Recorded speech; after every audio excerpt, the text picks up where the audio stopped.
नमस्कार, मी स्नेहा. महाराष्ट्र कॉलिंग या विशेष कार्यक्रमात तुम्हा सगळ्यांचं स्वागत. आज आपण चर्चा करणार आहोत MBBS भारतात आणि परदेशात कसं करावं या विषयावर. आणि त्यासाठी आपल्यासोबत आहेत इवोकचे डायरेक्टर, इवोक एज्युटेकचे डायरेक्टर प्रतीक सातपुते. प्रतीक, तुमचं खूप खूप स्वागत. नमस्कार. प्रतीक यांच्याबरोबर आपण चर्चा करणार आहोत या संदर्भात, या विषयासंदर्भात अधिक माहिती घेणार आहोत. मात्र त्याआधी सरांची ओळख करून देते. प्रतीक यांनी सिम्बायोसिस या विद्यापीठातून MBA केलेलं आहे आणि गेली 14 वर्ष प्रतीक हे या क्षेत्रात कार्यरत आहेत. MBBA इंजिनिअरिंग आणि विविध क्षेत्रातील विद्यार्थी प्रतीक सरांच्या मार्गदर्शनाखाली परदेशात शिकतात. तसंच त्यांचे विद्यार्थी परदेशातून MBBS डॉक्टर म्हणून भारतामध्ये विविध हॉस्पिटल्समध्ये कार्यरत आहेत. चला तर मग आपण पण चर्चेला सुरुवात करूया. प्रतीक, पुन्हा एकदा तुमचं स्वागत. प्रतीक, खरं तर MBA करायचा जेव्हा आपण विचार करतो, एखादा विद्यार्थी विचार करतो तेव्हा MBBS करायचा, तर MBBS साठी प्रवेश घ्यायच्या वेळी खूप गोंधळ असतो विद्यार्थ्यांच्या मनात. तर नीटची एक्झाम द्यायची, परत रिअटेम्प्ट करायची का, स्कोअर आणखी वाढायला हवा म्हणून परत अटेम्प्ट्स करतच राहायचं का, याबद्दल तुमचं काय मत आहे? किंवा परदेशात जायचं MBBS करायला, याबद्दल काय मत आहे? आजच्या या स्पर्धेच्या युगामध्ये आपण जर पाहतोय, प्रत्येक जो स्टुडंट नीट क्वालिफाय होण्याचा प्रयत्न करतो, त्या प्रयत्नांसाठी भरपूर अपेक्षा असतात पेरेंट्सकडून. प्रत्येक स्टुडंटला हे वाटत असतं की आपल्याला भारतामध्ये MBBS शिकण्यासाठी सीट मिळावी. बट काही मार्क्स कमी पडल्यामुळं ह्या मुलांच्या अनपेक्षित जे मार्क आपण वाटतो की आपल्याला अपेक्षितप्रमाणे मार्क मिळावे आणि ते मिळाले जात नाहीत कधीकधी. त्यामुळं मुलांचं खूप मानसिक खच्चीकरण होतं. कधीकधी त्यांना असं वाटतं की भारतामध्ये आपल्याला सीट मिळायला हवी होती, पण काही मार्क्स कमी मिळाल्यामुळं हे स्टुडंट थोडंसं मानसिक दबावाखाली जातात. बट काही घाबरून न जाता तुम्ही प्रयत्न करून तुम्हाला भारताच्या बाहेरही अपॉर्च्युनिटीज तुम्हाला MBBS शिकण्यासाठी उपलब्ध आहेत आजच्या घडीला. त्यामुळं नाराज न होता ह्या स्टुडंटनी वापस प्रयत्न करून तुम्ही भारताच्या बाहेर सुद्धा तुम्हाला MBBS शिकण्याच्या संधी उपलब्ध आहेत. अच्छा प्रतीक, आता खरं तर MBBS करायचं तेही परदेशात जाऊन करायचं म्हटलं ना की सगळ्यांच्या तोंडात फक्त एकाच देशाचं नाव येतं, ते म्हणजे रशियाचं. रशियाला एज्युकेशन चांगलं आहे, क्वालिटी एज्युकेशन आहे आणि तुमच्या खिशाला परवडेल असंही आहे. तर मग रशियाचीच का निवड करावी? आज जर आपण बघतोय तर रशिया ही एक सुपर पॉवर कंट्री आहे. जगामध्ये जर आपण पाहिलं गेलं, USA, UK, त्याच्यानंतर रशियाचं नाव घेतलं जातं. तिथलं जे इन्फ्रास्ट्रक्चर आहे किंवा जे मुलांना सुविधा मिळतात तिथं, त्या खूप अप्रतिम आहेत. आणि त्या पद्धतीनं तिथलं जे एज्युकेशन आहे, आपण या कोरोना काळामध्ये आपण बघितलं की स्पुटनिक V सारखी हे जे वॅक्सिन आपल्या इथं आली, त्याच्यामुळे जास्तीत जास्त सुविधा आणि तिथले सगळे जे कॉलेजेस आहेत, ज्या युनिव्हर्सिटीज आहेत, ह्या गव्हर्नमेंट युनिव्हर्सिटीज आहेत. सो त्यामुळं खूप वर्षांपासून रशिया एक MBBS किंवा मेडिकल क्षेत्रामध्ये खूप प्रगतशील आहे पहिल्यापासून. त्यामुळे पहिली चॉईस जे पेरेंट असतील किंवा स्टुडंटचे असतील, बजेट फ्रेंडली आणि प्लस MBBS साठी हा रशिया खूप चांगला ऑप्शन इथं असतो. अगदी अगदी. खरं तर युनिव्हर्सिटीची निवड करताना, तेही विशेषतः MBBS करताना कुठल्या गोष्टींचा विचार करायला पाहिजे? ऑलराईट, ज्यावेळेला आपण युनिव्हर्सिटी निवडण्याचा प्रयत्न ज्यावेळेला डोक्यात येतो की आपल्याला युनिव्हर्सिटी निवडायची आहे, पालक आणि जे स्टुडंट असतात हे खूप कन्फ्यूज असतात. इंटरनेटच्या आजच्या एवढ्या सगळ्या वास्ट माध्यमातून आपण बघतो की खूप सारी इन्फॉर्मेशन इंटरनेटवरती आहे, यूट्यूबवरती आहे. बट या इतकं बघून इतक्या गोंधळामध्ये हे स्टुडंट्स आणि पालक पडतात की त्यांना ॲक्च्युली युनिव्हर्सिटी कशी चूज करायची हे मिळत नाही. त्यावेळेला तुम्ही एक्सपर्टचा सल्ला नक्कीच घेऊ शकता त्याच्यासाठी. त्याच्यामध्ये काही गोष्टी आपण लक्षात घेतल्या पाहिजेत, जेणेकरून की युनिव्हर्सिटीमधलं सिक्युरिटी म्हणा, तिथला अभ्यासक्रम म्हणा किंवा तिथलं वातावरण, त्याचबरोबर जे युनिव्हर्सिटीमध्ये जे MCIची मान्यता आहे का, भारत सरकारची मान्यता आहे का, हे सुद्धा बघणं तेवढंच इम्पॉर्टंट असतं. त्या पद्धतीनं आपण युनिव्हर्सिटी निवडताना ह्या भरपूर सिक्युरिटी असू दे मुलांची किंवा तिथलं जे अभ्यासक्रमासाठी जे लागणारं वातावरण आहे जिथं आपण राहतो, ह्या गोष्टी बघणं खूप इम्पॉर्टंट असतं. अगदी. आता प्रतीक, आता आपण म्हणतो ना की आता एखाद्या मुलाला किंवा विद्यार्थ्याला MBBS करायचं आहे, तर मग त्याच्यासाठी MBBSचा खर्च, हा मुळात शिक्षण खूप MBBSचं खर्चिक असतं, मान्य आहे, वैद्यकीय शिक्षण खर्चिक असतं. मात्र बऱ्याचदा आपण असे इन्स्टिट्यूट्स पाहतो की ज्यात आम्ही कमी खर्चात हे वैद्यकीय शिक्षण तुमचा मूल घेऊ शकतो किंवा तुमचा विद्यार्थी घेऊ शकतो, अशी जाहिरात आपण बऱ्याचदा पाहतो, तर त्याबद्दल काय सांगाल? आपण पालकांचं एक मानसिकता असते की माझे 2 पैसे कुठं वाचतील ह्याचा प्रत्येक पालक हा विचार करतच असतो आणि करायला पाहिजे. बट आजच्या या सगळ्या या कॉम्पिटिशनमध्ये किंवा ज्या वेळेला कॉलेजेस हे सगळे जाहिरातबाजी करायला लागतात, त्यावेळेला जे कमी बजेटचे जे कॉलेजेस आपण चूज करण्याचा प्रयत्न करतो की कमी पैसे आहेत, बट तिथलं ॲक्च्युली जी सोयी आहेत, तिथल्या सुविधा आहेत, ह्या पण बघणं खूप इम्पॉर्टंट असतं अशा वेळेला. मग कुठंतरी 2 पैसे वाचवण्याच्या नादामध्ये जे पालक आहेत किंवा पेरेंट्स आहेत ते भावनिक होऊन तिथं ॲडमिशन घ्यायला लागतात. बट त्या ठिकाणी तुम्हाला इन्फ्रास्ट्रक्चरची कमतरता मिळते. तिथला जो पेशंटचा एक्सपोजर आहे, क्लिनिकल एक्सपोजर आहे किंवा जो प्रॅक्टिकल ज्या पद्धतीनं व्हायला हवं असतं त्या पद्धतीनं होत नाही.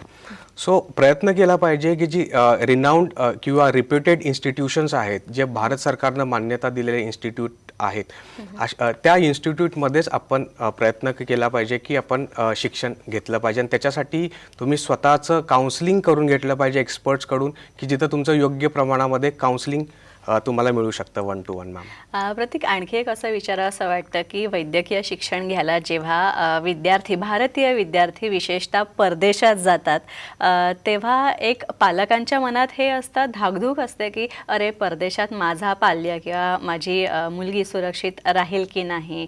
कारण आजकाल बऱ्याच घटना, बऱ्या वाईट घटना परदेशात घडणाऱ्या भारतीय विद्यार्थ्यांसोबत आपण ऐकतो, तर त्याबद्दल काय सांगाल?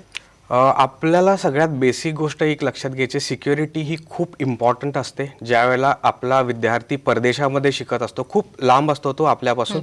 सो त्यावेळेला काही गोष्टी लक्षात घेतल्या पाहिजेत आपण, की जेणेकरून तिथली सिक्युरिटी वाईज. म्हणून सगळ्यात बेसिक गोष्ट आपल्याला जाणवली असेल तर मोठ्या कंट्रीजमध्ये हमेशा आपण शिकायला गेलं पाहिजे, ना का छोट्या कंट्रीज चूज केल्या पाहिजे. जशा सुपर पॉवर कंट्रीज आहेत, USA आहे, UK आहे, रशिया आहे, चायना आहे, अशा ठिकाणी तुम्ही शिकायला जा जिथं आपल्या स्टुडंटची सिक्युरिटी प्रायोरिटी बेसला ठेवलेली असते नॉर्मली. आणि जसं कंट्रीज लाईक रशिया जशी कंट्री आहे, तिथं ती विमेन ओरिएंटेड कंट्री आहे. मुलींच्या संदर्भामध्ये जे पालक नॅचरली थोडेसे काळजी करत असतात. सो तुम्हाला ज्यावेळेला तिथल्या जे सिक्युरिटी सिस्टम आहे किंवा जी आपली इंडियन एम्बेसीचा प्रेझेन्स असतो त्या कंट्रीमध्ये, प्लस तिथली जी टेक्नॉलॉजी वाईज बायोमेट्रिक सुविधा असते प्रत्येक युनिव्हर्सिटीमध्ये, कॅम्पसमध्ये हॉस्टेल्स असतात, अशा पद्धतीनं अशा युनिव्हर्सिटी आपण निवडली पाहिजे. आणि त्याचबरोबर देशही मोठा निवडला पाहिजे असा मी सल्ला देतो नॉर्मली. आणखी एक असं विचारावं असं वाटतं की परिस्थिती, जागतिक परिस्थिती कधी बदलेल याचा नेम नाही. कधी काय होईल कुठल्या देशात किंवा कुठे उठाव होईल, कुठल्या देशाची स्थिती कशी बदलेल हे मुळात सांगता येत नाही, कारण त्या गोष्टी मुळातच प्रेडिक्ट करण्यासारख्या नसतात. तर जेव्हा एखाद्या देशाची परिस्थिती सगळ्याच दृष्टीने बदलते, तेव्हा तिथल्या शिक्षण व्यवस्थेवर सुद्धा याचा परिणाम होतो. तर त्याबद्दल काय सांगाल? जनरली तुम्ही बोलला ते बरोबर आहे. बट ज्या वेळेला सुपर पॉवर कंट्रीजचा आपण विचार करतो, ज्या मोठ्या कंट्रीज आहेत, ज्या बलाढ्य कंट्रीज आहेत, ज्या जगावरती राज्य करतात, अशा कंट्रीजला प्रायोरिटी आपण दिली पाहिजे. कारण की तिथं जी सिक्युरिटीच्या ह्याच्यातून ज्या आपल्याला गोष्टी आपल्याला मिळतात. कारण की आपण जर रशियासारखा जर देश बघायला गेलो तर आपले भारताचे खूप चांगले संबंध आहेत. गेले 70 वर्षापासून अधिक आपले मैत्रीचे संबंध आहेत रशियाबरोबर. त्यामुळं अशा कंट्रीज प्रेफर कराव्यात असं आम्ही हमेशा सांगतो स्टुडंट्सना, की तुम्ही मोठ्या कंट्रीजला जिथं तुमची सिक्युरिटी आणि बाकीच्या गोष्टी, इंडियन एम्बेसीचा तुम्हाला सपोर्ट असेल, आमचा पण ॲज अ कन्सल्टन्सी आम्ही सुद्धा त्यांना सपोर्ट देतो. आणि आपले ऑफिसेस अशाच कंट्रीजमध्ये असतात जिथं सिक्युरिटी आणि ज्या कंट्रीज मोठ्या आहेत. प्रतीक, तुम्ही खरं तर एवढी मोठी कन्सल्टन्सी रन करतायत बऱ्याच वर्षांपासून, तर काय सांगाल की जेव्हा परदेशी विद्यार्थी जातो तेव्हा, आणि त्यातही विशेषतः महाराष्ट्रातले विद्यार्थी जेव्हा परदेशी अशा उच्च शिक्षणासाठी जातात, तेव्हा त्या विद्यार्थ्यांनी आपल्याच राज्यातील कन्सल्टन्सी का निवडावी? आता याचं उत्तर जर तुम्ही मला विचारलं तर जनरली काय होतं ना, बाहेरच्या ज्या राज्यातून ज्या कन्सल्टन्सीज येतात त्यांची ऑथेंटिसिटी आपल्याला लक्षात नसते. आणि ज्या वेळेला आपला इथला एखादा खेडेगावातला स्टुडंट असेल किंवा एखादा अर्बन एरियामधला स्टुडंट असेल, तर त्या स्टुडंटला प्रॉपर गायडन्स मिळाला पाहिजे. किंवा जे डॉक्युमेंटेशनमध्ये काही इश्यूज येतात त्यावेळी तुम्ही 1 to 1 जाऊन त्या गोष्टी तुम्ही सॉल्व्ह करू शकतात. परराज्यातून ज्यावेळेला आपण काही कन्सल्टन्सीज महाराष्ट्रामध्ये येतात तिथं लँग्वेज बॅरियर खूप येतो आणि प्लस आपण काही इश्यूज आले तर आपल्याला परराज्यात जाणं शक्य होत नाही सर्वसामान्य फॅमिलीतल्या. तर प्रयत्न असा असावा की शक्यतो ज्या कन्सल्टन्सीज आपल्या हाकेच्या अंतरावरती असल्या पाहिजेत की जेणेकरून तुम्ही जाऊन तिथं कन्सल्टेशन इझिली घेऊ शकता. आणखी एक वैद्यकीय शिक्षण घ्यायचं म्हटलं ना प्रत्येक की विद्यार्थ्यांच्या मनात एक असतं की BHMS करू का BAMS करू का MBBS करू का आणखी दुसरं काय वैद्यकीय शाखा त्यातल्या उपशाखा कुठली शाखा निवडू असं सुद्धा विद्यार्थ्यांच्या मनात खूप गोंधळ असतो. तर त्याबद्दल हा गोंधळ दूर करायच्या दृष्टीने काय सांगता येईल? आता MBBS वैद्यकीय क्षेत्र म्हटलं की त्याच्यामध्ये वेगळ्या वेगळ्या शाखा येतात नॉर्मली. सो त्याच्यामध्ये MBBS असू दे, BMS असू दे किंवा BHMS असू दे, अशा वेळेला काही गोष्टी आपल्याला प्रोफेशनल सल्ला घेणं खूप इम्पॉर्टंट आहे. आणि ज्या वेळेला आपण कॉलेज किंवा युनिव्हर्सिटी निवड करतो भारतामध्ये सुद्धा त्यावेळेला त्यांचं स्वतःचं हॉस्पिटल आहे का, तिथलं क्लिनिकल रोटेशन्स व्यवस्थित आहे का, त्याला भारत सरकारची परवानगी आहे का, ह्या सगळ्या गोष्टी आपल्याला एका लेवलवरती चेक कराव्या लागतात. आणि त्यासाठी आमचे एक्सपर्ट काउन्सिलर्स किंवा एखाद्या एक्सपर्ट्सकडनं आपण सल्ला घेतला पाहिजे की त्या कॉलेजची ऑथेंटिसिटी आणि तिथून जे स्टुडंट विद्यार्थी पासआउट होतात ते तिथून काय करतात ह्याचा सुद्धा आपल्याला लेखाजोखा आपल्याजवळ असला पाहिजे. त्या पद्धतीनं आपण तो कोर्स किंवा चूज करू शकतो आणि त्याच्यासाठी यू कॅन डायरेक्टली कॉन्टॅक्ट अस आणि आपण त्यांना एक्सपर्ट ॲडवाईस देऊ शकतो. नक्कीच. तुम्हालाही जर परदेशी वैद्यकीय शिक्षणासाठी जायचं असेल, MBBS करायचं असेल, मात्र तुमच्या मनात अनेक शंका असतील तर स्क्रीनवर तुम्हाला नंबर दिलेले आहेत. इव्होक एज्युटेकचे नंबर जे आहेत ते तुम्ही नोट डाऊन करू शकता. आणि तुम्हाला जर MBBS करायचं असेल या संदर्भात आणखी तुमच्या शंका असतील तर या नंबर्सवर तुम्ही कॉल करू शकता. यानंतर एक छोटासा ब्रेक घेऊया महाराष्ट्र कॉलिंगमध्ये.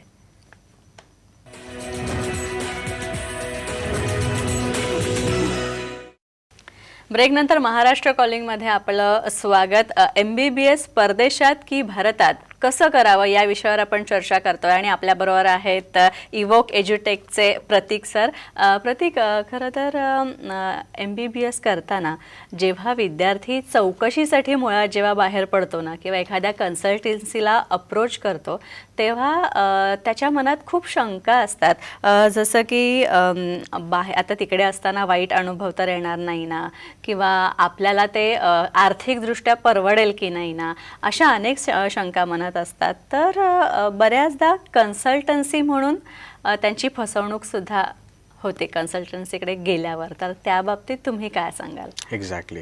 सो आपण ज्या वेळेला एखादा स्टुडंट परदेशात जायचं म्हटलं सो आपल्याला भरपूर पॅरामीटर्सच्या थ्रू जावं लागतं. किंवा एखादी जी फॅमिली आहे, जे सर्वसामान्य फॅमिलीतून मुलगा डॉक्टर होण्याचे स्वप्न बघतो आणि त्याला बाहेर जायचं डॉक्टर होण्यासाठी, तर त्यावेळेला पहिल्यांदा आपली आर्थिक परिस्थिती, लागणारा खर्च आणि त्याच्यामधून त्या स्टुडंटनं केलेला स्ट्रगल, ह्या सगळ्या गोष्टीतून तो स्टुडंट आणि त्याची फॅमिली त्या मानसिकतेतून नॉर्मली जात असते. त्यावेळेला त्यांनी सगळ्यात पहिल्यांदा आपण काय केलं पाहिजे की त्या स्टुडंटनं स्वतः कन्सल्टन्सीसाठी किंवा फॅमिलीनं 1-to-1 काउन्सिलिंग केलं पाहिजे. आणि जसं आपण म्हणतो भरपूर काही कन्सल्टन्सीज आहेत किंवा काही एजंट्स आहेत, प्रायव्हेट एजंट्स, की जे लोक तुम्हाला कमी बजेटचं आमिष देऊन किंवा काही नातेवाईकांनी मित्राने त्यांच्याकडून केलं आहे म्हणून ते लोक ॲडमिशनच्या ह्याच्यासाठी जातात. बट प्रत्यक्षात आपण 1-to-1 काउन्सिलिंगसाठी तुम्ही अप्रोच करायला हवा. की तिथं जाऊन तुमचं मानसिकता तुमची बघितली जाते, तुमचे स्कोअर किती आहे, त्या मुलाचं प्रॉपर काउन्सिलिंग केलं जातं. की त्याच्यानंतर त्याच्या फॅमिलीचं काउन्सिलिंग केलं जातं. आणि ज्यावेळेला ॲडमिशन प्रोसेस चालू होतात परदेशामध्ये जाण्यासाठी, त्या पद्धतीनं त्याचे फॉर्म फिलिंग्स असू दे, त्याचे ज्या टोटल डॉक्युमेंटेशन्स सगळे लागतात, त्याचं बजेटिंग कसं तयार केलं पाहिजे आपण, ह्यापासून ती सुरुवात केली जाते. आणि ह्या प्रोसेसला कमीत कमी 1.5 ते 2 महिन्याचा कालावधी लागतो. आणि जे आपण म्हणतो की एजंट्स आहेत किंवा बाहेर, त्यावेळेला खूप आपण ऐकतो इकडून किंवा सोशल मीडियाच्या माध्यमातून आजकाल खूपच जाहिरातबाजी केली जाते किंवा आपण जे म्हणतो, तर तिथं न बळी पडता तुम्ही अशा प्रोफेशनल ठिकाणी जावा की त्यांचं जे ऑफिस आहे, त्यांचा सेटअप, त्यांचे जे प्रोफेशनल लोक आहेत, तिथं जाऊन तुम्ही त्यांच्याकडून काउन्सिलिंग घेऊ शकता. आणि ज्या आपल्या सिटीतून किंवा आपल्या महाराष्ट्रातून किती विद्यार्थी आपण बाहेर गेलेले आहेत ह्याचं आपल्याला प्रमाण तिथं गेल्यानंतर त्यानंतर मिळू शकतं, किंवा मुलांची ओळखी होतात, जे मुलं जाणार आहेत, पालकांची ओळखी होतात, जे पालक ऑलरेडी ज्या मुलांना फॉरेनसाठी शिकायला पाठवतात. सो हे करणं खूप इम्पॉर्टंट आहे. त्याच्या थ्रू तुम्हाला लक्षात येऊ शकतं. प्रतीक, आता तुमच्या उत्तरात ॲडमिशन प्रोसेसचा उल्लेख आला, तर ही ॲडमिशन प्रोसेस किंवा ही प्रक्रिया कशी असते, आणि एकदा परदेशी कॉलेजमध्ये वैद्यकीय शिक्षणासाठी ॲडमिशन झालं की त्यानंतर आणखी काय प्रक्रिया असते का? तर त्या दोन्हीविषयी आम्हाला माहिती द्या. एक्झॅक्टली. सो ॲडमिशन प्रोसेस ज्या वेळेला नीटचे रिझल्ट डिक्लेअर होतात, सगळ्यांच्याच मनामध्ये धाकधूक असते की खास करून पालकांना असं वाटत असतं की माझ्या विद्यार्थ्याला किती मार्क येतील, सो त्यावेळेला ज्यावेळेला रिझल्ट्स डिक्लेअर होतात, त्यानंतर ज्यावेळेला एखादा फॅमिली बसून ज्यावेळेला एखादा डिसिजन घेते की आता आपल्याला वी हॅव टू गो, म्हणजे आपण बाहेर जाऊन परदेशामध्ये शिकण्याचा आपण हे करतो, मानस तयार करतो, त्यावेळेला ज्यावेळेला काउन्सिलिंग प्रोसेस स्टार्ट होते, त्यावेळेला त्याचे कंप्लीट डॉक्युमेंटेशन्स बघितले जातात. त्या डॉक्युमेंटेशनच्या अनुषंगानं युनिव्हर्सिटीज कोणत्या कोणत्या आहेत, त्या युनिव्हर्सिटी सिलेक्शनसाठी आमची कंप्लीट एक प्रोसेस आम्ही तयार केलेली आहे, ज्याच्यामध्ये खूप सारे एक्सपर्ट्स आहेत, डॉक्टर्स आहेत. ते पूर्ण व्यवस्थित जात पडताळणी करून त्यात डॉक्युमेंट अपलोडेशन होतं. इंडियन एम्बेसी किंवा जे भारताकडून जी नियमावली आहे फॉरेनला पाठवण्यासाठी, त्याचे इंटरव्ह्यूज सगळे कंडक्ट केले जातात आणि अकॉर्डिंगली मुलाला कंप्लीट काउन्सिलिंग करून त्यांचे ॲडमिशन फायनल केलं जातं. आणि ह्या प्रोसेसला कमीत कमी 1.5 ते 2 महिन्याचा कालावधी लागतो. त्याच्यानंतर त्याचे फ्लाईट तिकीट्स असू दे, तिथं आपण कसं राहायचं, कसं आपण तिथं वातावरणामध्ये कसं आपण सूट होतो, तिथले रूल्स काय आहेत, तिथले नियम काय आहेत, हे सगळं त्या स्टुडंटला सांगून आपण कम्प्लिटली ती बॅच तयार करतो. आणि त्या बॅचबरोबर आमची स्वतःची टीम आणि मी स्वतः त्या बॅचबरोबर विद्यार्थ्यांच्या बरोबर आम्ही तिथं घेऊन जातो. आणि आपले जे तिथं ऑफिस आहेत, जे फॉरेनमध्ये आमचे ऑफिस आम्ही सेट केलेले आहेत, तिथं तुम्हाला जे लोकल गार्डियनशी भेट करून दिली जाते, किंवा इंडियन एम्बेसीमध्ये जे लोक आहेत किंवा जे आपले ऑफिसर्स आहेत त्यांच्याशी ओळख करून दिली जाते. आणि दर 4 महिन्याला आमची व्हिजिट असते. तिथं आम्ही बघतो, मुलांचं रुटीन बसवून दिलं जातं, तिथले शॉपिंग मॉल्स किंवा इथं कशी खरेदी केली जाते, ह्या सगळ्या गोष्टी त्यांचं रुटीन कम्प्लिटली आम्ही तिथं जाऊन सेट करून देतो. अगदी. आणखी एक असं की आता हे झालं परदेशी वैद्यकीय शिक्षणाच्या बाबतीत, मात्र भारतात सुद्धा MBBS साठी साधारण किती खर्च येतो याची सुद्धा जरा आम्हाला माहिती द्या. आता भारतामध्ये आपण जर साधारण MBBSचा जर खर्च बघितला तर आपण विचार करायला पाहिजे की 2 प्रकारचे कॉलेजेस भारतामध्ये आहेत. एक आहेत प्रायव्हेट मेडिकल कॉलेजेस आणि डीम्ड, आणि गव्हर्नमेंट जे मेरिटमधून येतात. बट सर्वसाधारण प्रायव्हेट मेडिकल कॉलेजेस म्हणजेच त्याला आपण सेमी गव्हर्नमेंट कॉलेजेस म्हणतो. ह्याचा जर खर्च आपण जर लक्षात घ्यायला गेलो तर प्रॉब्ली 12 लाख पर इयर पासून ते 18 लाख पर इयरच्या आसपासचे फीज असतात.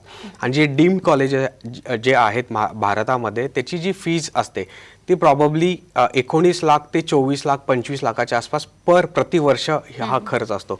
तर साधारण आपण बघायला गेलो तर 75 लाख 75 लाखाच्या घरामध्ये हा वैद्यकीय किंवा MBBS साठी जो शिक्षणाला खर्च लागतो तो एवढा खर्च येतो नॉर्मली. अगदी. आता तुम्ही प्रतीक उल्लेख केलात की एकतर प्रायव्हेट कॉलेजेस आहेत आणि दुसरं प्रायव्हेट इन्स्टिट्यूशन्स आहेत, आणि दुसरी गोष्ट म्हणजे डीम कॉलेजेस आहेत. तर विद्यार्थ्यांना मार्गदर्शन करण्याच्या हेतूने डीम कॉलेज निवडावं की प्रायव्हेट कॉलेज निवडावं, याबद्दल तुम्ही काय सांगाल? आता डीम्ड कॉलेज आणि प्रायव्हेट कॉलेज हे निवडण्यासाठी त्या विद्यार्थ्याचा स्कोर किती आहे हे खूप महत्त्वाचं आहे. मग त्यावेळेला तुम्ही त्याच्या स्कोरवरती डिपेंड करतं की प्रायव्हेट कॉलेजसाठी ॲडमिशन आपण घ्यायला पाहिजे की डीम्ड कॉलेजला पाहिजे. सो ह्या पूर्ण पॅरामीटर सगळे चेक करावे लागतात त्याच्यासाठी. आणि त्या विद्यार्थ्याचा इंटरेस्ट कोणत्या कॉलेजमध्ये आहे किंवा मार्क किती पडल्या, त्याप्रमाणे जे भारताची आपली काउन्सिलिंग प्रोसेस आहे त्या काउन्सिलिंग प्रोसेसला अप्रोच करावा लागतो. आणि त्याच्यानंतर मग आपण त्याचा कम्प्लिटली ॲनालिसिस करून त्या विद्यार्थ्याला सजेशन केलं जातं की बाबा आपण किती फीस भरू शकतो पर इयर, किंवा डीमसाठी किती फीस भरू शकतो. त्याची आर्थिक परिस्थिती सुद्धा आपण लक्षात घ्यावी लागते आणि अकॉर्डिंगली आम्ही त्यांना कॉलेज निवड करायला हेल्प करतो. आणखी असं की कधी कधी ना प्रत्येक रिझल्ट तर लागतो, मार्क मिळतात, किंवा कधी कधी मनासारखे मार्क मिळून सुद्धा आता MBBSला तर जायचं हे विद्यार्थ्याचं ठरलेलं असतं, पालकांचंही ठरलेलं असतं, चल बाबा परदेशी तर परदेशी किंवा भारतात तर भारतात वैद्यकीय शिक्षण घ्यायचं. तर मग अशा वेळी MBBSच्या ॲडमिशन संदर्भात द्विधा मनस्थितीसुद्धा असते. तर अशा पालकांना आणि विद्यार्थ्यांना त्या विद्यार्थ्यांनी किंवा पालकांनी नेमकं काय केलं पाहिजे? ओके, सो आपल्याला आपण जर बघितलं तर प्रत्येक पालकाची इच्छा असते की माझ्या मुलानं भारतात शिक्षण घ्यावं. पहिली प्रायोरिटी ही भारतातच आहे. अगदी. शिकण्यासाठी असते. बट एवढं कॉम्पिटिशन आपण आजच्या ह्याच्यामध्ये बघतो. यावर 18 लाख स्टुडंट्स एक्झामिनेशन देतात. त्याच्यातून हार्डली 92,000 सीट्स आपल्या भारतामध्ये उपलब्ध आहेत. अशा वेळेला ज्यावेळेला अपेक्षेपेक्षा मार्क कमी पडले जातात त्यावेळेला तुम्ही एक्सपर्ट्स ॲडवाईस घेतली पाहिजे. तुम्ही काउन्सिलरला जाऊन भेटले पाहिजे का ना कोणी नातेवाईक किंवा मित्र आपण कोणाचं तरी ऐकतो आणि आपला वेळ वाया घालवतो. सो तुम्ही एक्सपर्ट ॲडवाईससाठी काउन्सिलिंग 1-to-1 केलं पाहिजे, पर्सनल काउन्सिलिंग केलं पाहिजे. सो अकॉर्डिंगली तुम्हाला एक प्रॉपर गायडन्सच्या थ्रू ह्या प्रोसेस राबवल्या पाहिजेत आणि मग तुम्ही एखाद्या निर्णयावरती जाऊन पोचता. अच्छा, अगदी एक शेवटचा एकच मिनिटभर राहिलाय प्रतीक. तर जाता जाता तुम्ही पालकांना आणि विद्यार्थ्यांना काय सांगाल? पालकांना आणि विद्यार्थ्यांना माझं हेच सांगणं आहे की तुम्ही ज्या वेळेला नीटचे स्कोर येतात किंवा तुम्ही इंटरनेटच्या माध्यमातून इतकी माहिती गोळा करतो आपण की आपण गोंधळून जातो. तर अशा वेळेला तुम्ही जे एक्सपर्ट ॲडवाईस आहेत किंवा काउन्सिलर्सला तुम्ही भेटा, त्यांच्याकडून 1-to-1 काउन्सिलिंग करून घ्या. त्याच्यातून तुम्ही एका निर्णयावरती जाऊन पोचाल आणि त्याच्यातून तुम्हाला खूप इझी पडेल की आपल्या मुलाला आपण MBBS साठी कसं ॲडमिशन घेऊ शकतो आणि कुठं भारतामध्ये ॲडमिशन भेटू शकतं किंवा परदेशामध्ये ॲडमिशन मिळू शकतं. ह्याच्यासाठी तुम्ही काउन्सिलिंग मुलाचं 1-to-1 काउन्सिलिंग तुम्ही केलं पाहिजे. नक्कीच प्रतीक, तुम्ही इथे आलात आणि MBBS विषयी ज्या शंका होत्या पालकांच्या मनात त्याचं निरसन केलं. आमच्याही प्रश्नांचं उत्तरं जी आहेत ती अतिशय सुंदर पद्धतीने दिली. त्यासाठी खूप खूप धन्यवाद. Thank you ma'am. नमस्ते. यानंतर महाराष्ट्र कॉलिंगमध्ये इथेच थांबतोय. पुन्हा भेटूया नवीन तज्ज्ञांसह आणि नवीन विषयासह. तोपर्यंत नमस्कार.